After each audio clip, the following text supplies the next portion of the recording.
Imagine a world on the brink of collapse, where ancient empires clung to power, yet felt the ground trembling beneath their feet. In the vast, mystical land of Russia, at the turn of the 20th century, a different kind of power began to emerge, not from noble bloodlines or military might, but from the raw, untamed spirit of a peasant from Siberia. This is the story of a man who would become one of history's most enigmatic figures, a symbol of both spiritual devotion and dark corruption, whose very presence seemed to defy the rules of logic and life itself. Think about a chilling enigma, a humble, uneducated peasant, unknown to the world, somehow gains absolute sway over the most powerful royal family on earth. The Romanovs, rulers of the immense Russian Empire. How does a man with no official title, no formal education, come to hold the fate of a vast nation in his hands? Was it divine grace, hypnotic charisma, or something far more sinister? A dark magic that allowed him to bend even the strongest wills to his own. The mystery begins with a whisper from the wilderness, a royal secret, and the arrival of Grigori Rasputin. Grigori Rasputin was born in 1869 in a small, isolated peasant village called Pokrovskoye, deep within the vast, untamed expanses of Siberia. His early life was unremarkable, marked by the harsh realities of rural existence. He was uneducated, never learning to read or write properly, and spent his youth as a peasant farmer, sometimes involved in petty thefts. He was known for his restless spirit and a reputation for being somewhat wild and rebellious. But then, something shifted. In his late teens or early 20s, Rasputin underwent a profound spiritual transformation. He embarked on a series of pilgrimages, traveling across Russia, visiting monasteries and holy sites. He met hermits, mystics, and various spiritual figures, absorbing their teachings. During these journeys, he began to develop a reputation for possessing an unusual spiritual insight, for having piercing eyes that seemed to look into one's soul, and for an ability to heal or offer comforting advice. He spoke with a simple, direct manner that often resonated deeply with people seeking solace or guidance. Word of this holy man, with strange charismatic power, slowly began to spread beyond the Siberian countryside. By the early 1900s, Rasputin had made his way to St. Petersburg, the glittering capital of Imperial Russia. Here, among the city's sophisticated elite and spiritual seekers, he found fertile ground.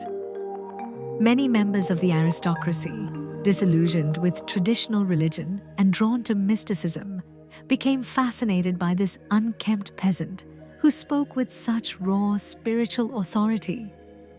He was introduced into various high society circles, his unique blend of peasant wisdom and perceived holiness making him an object of intense curiosity. It was only a matter of time before his unusual path would lead him directly to the most powerful family in Russia, the Romanovs.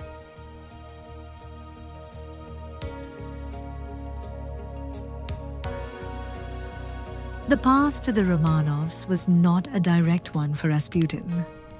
He was initially introduced to prominent church figures and members of the highest aristocracy in St. Petersburg, who were intrigued by his reputation as a spiritual healer and prophet.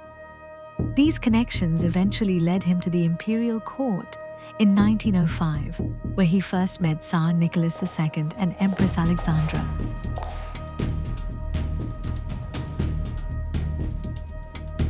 At first, he was just one of many mystics and holy men who frequented the imperial household, as the empress was known to seek spiritual comfort and guidance. But there was one critical, agonizing secret within the royal family that would forever bind them to Rasputin. Their only son, the young Tsarevich Alexei, suffered from hemophilia. This was a devastating, often fatal blood disorder that caused severe internal bleeding from even the slightest bump or bruise.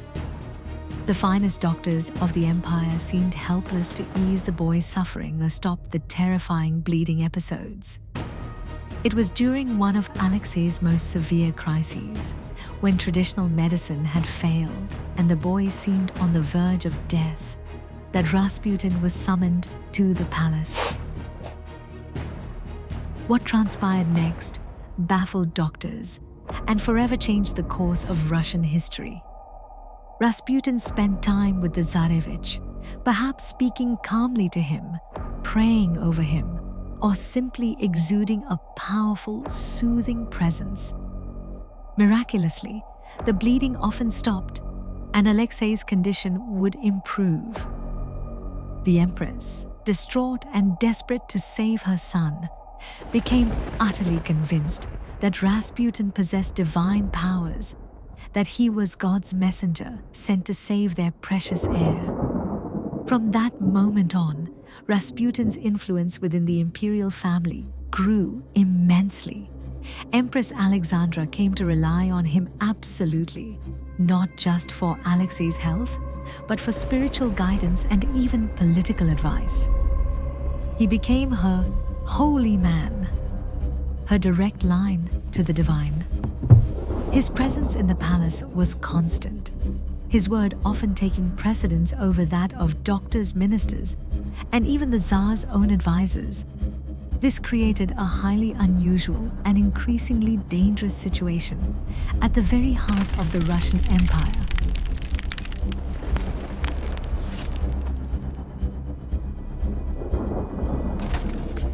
As Rasputin's influence inside the palace grew, so did the controversy surrounding him outside its walls. Despite his perceived holiness, Rasputin maintained a highly unconventional and often scandalous lifestyle. He was known for his heavy drinking, his crude manners, and his questionable relationships with women. Rumors of his wild parties and inappropriate behavior spread like wildfire through St. Petersburg, shocking the strict moral standards of the aristocracy and the church. Yet, the imperial family, especially the Empress, seemed blind to these reports, dismissing them as malicious gossip from those jealous of their holy man. This stark contrast between his public reputation and his private influence on the Tsar and Empress created a deep rift within Russian society. The aristocracy, the military, and even elements within the Russian Orthodox Church grew increasingly alarmed and outraged by Rasputin's presence. They saw him not as a saint, but as a cunning peasant manipulating the imperial couple, weakening the monarchy's authority at a time when Russia desperately needed strong, unified leadership. Their warnings to the Tsar went unheeded. The crisis deepened dramatically. With the outbreak of World War I, Tsar Nicholas II made the fateful decision to take personal command of the army at the front lines, leaving Empress Alexandra in charge of domestic affairs. Isolated and deeply reliant on Rasputin, the Empress began to increasingly trust his advice on matters of state, including appointing and dismissing government ministers. This led to a period of instability where ministers were constantly changed, often based on Rasputin's whims, causing chaos and incompetence within the government.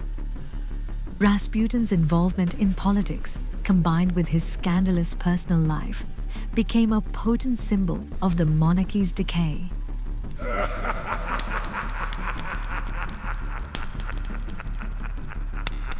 The public, already suffering from the war's hardships, lost faith in their rulers, believing that a dissolute mystic held true power behind the throne.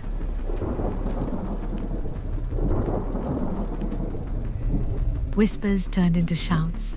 Outrage turned into open calls for Rasputin's removal, and for some, his death. Various groups, driven by a desperate desire to save Russia and the monarchy from what they saw as Rasputin's destructive influence, began to plot his assassination, setting the stage for one of history's most bizarre and determined murder attempts.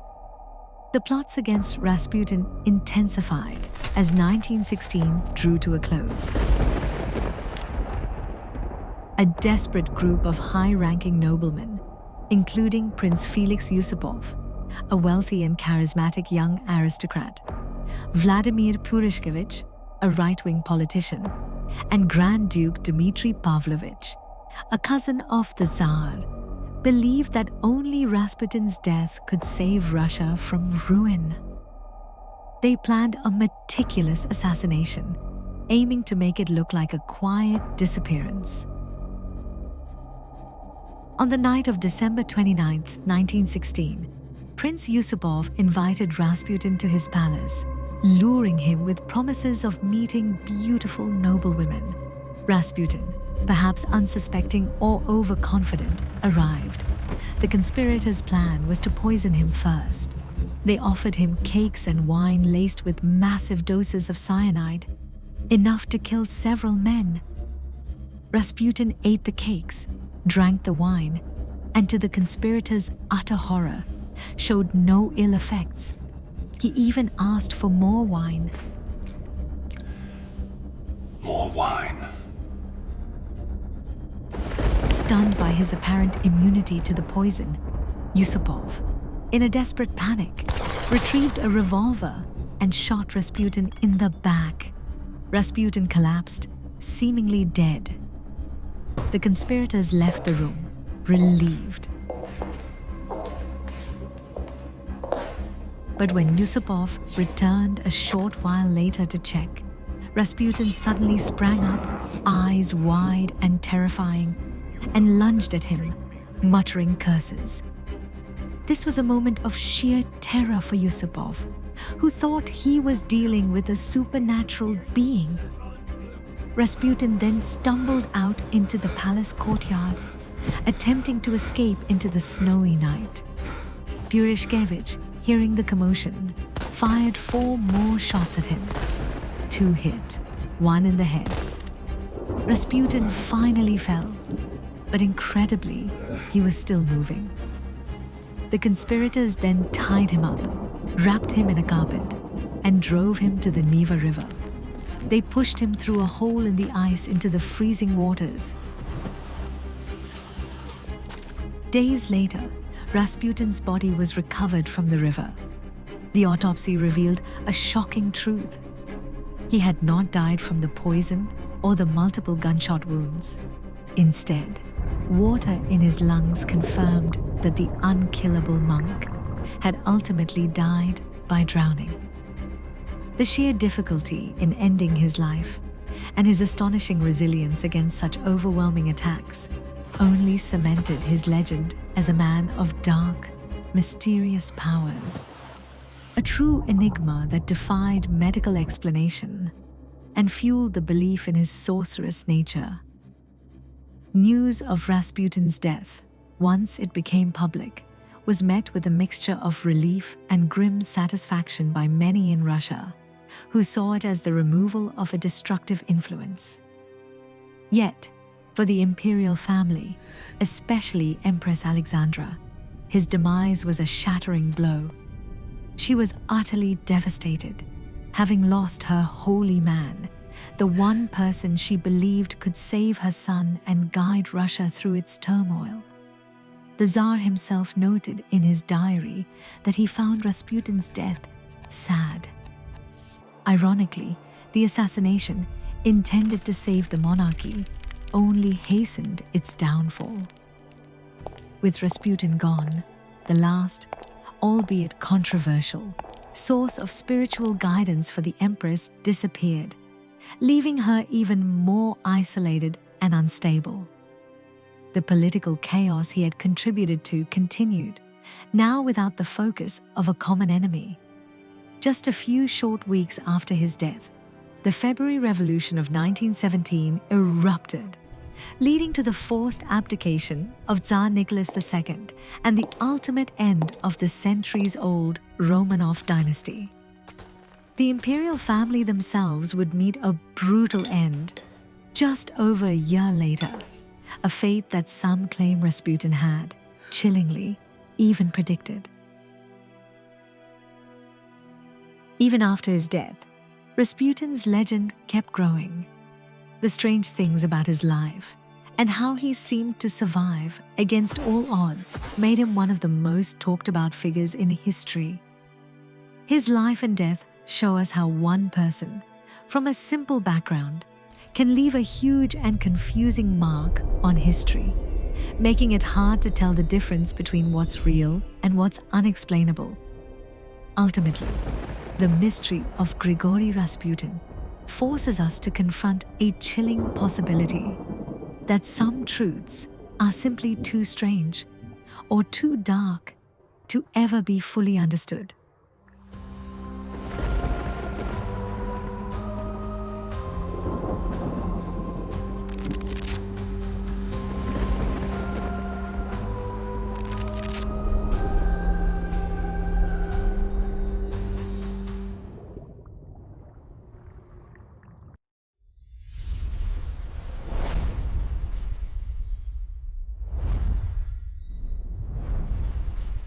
If you were captivated by this story, please like this video and share it with others who love a good mystery.